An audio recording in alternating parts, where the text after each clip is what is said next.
Rais Donald Trump amezua mjadala mwingine mpya mara baada ya kuweza kuchapisha ramani ya mlango wa bahari wa Hormuz kwenye akaunti yake ya Truth Social, akiuita kwa mzaa mlango wa bahari wa Trump.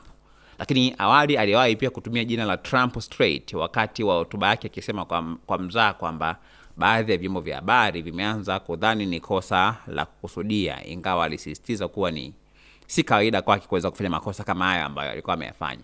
Na wakati huo ripoti kutoka Axios zinaeleza kwamba Marekani imeandaa mpango wa mashambulizi mafupi na yenye nguvu dhidi ya Iran, ikiwa ni sehemu ya juhudi za kuvunja mkwamo katika mazungumzo na Tehran.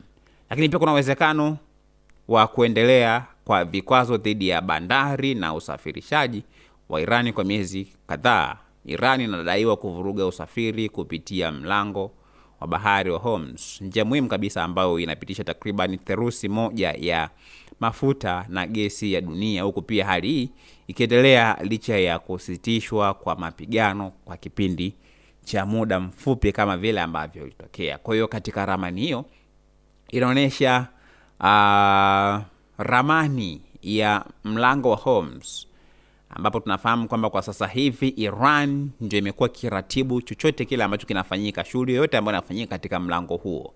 Na Trump yeye ameposti huku ikiwa imeandikwa Strait of Trump, kitu ambacho kimezua mjadala mkubwa sana kupitia kwenye mitandao mbalimbali ya kijamii. Kila mmoja pia akijiuliza ni kwa sababu gani Trump amekuwa akifanya hivyo, lakini sababu kubwa ni kutokana na kila ambacho kimekuwa kikiendelea Iran, licha ya sasa hivi vita hiyo imesimama kwa kipindi cha muda usiojulikana.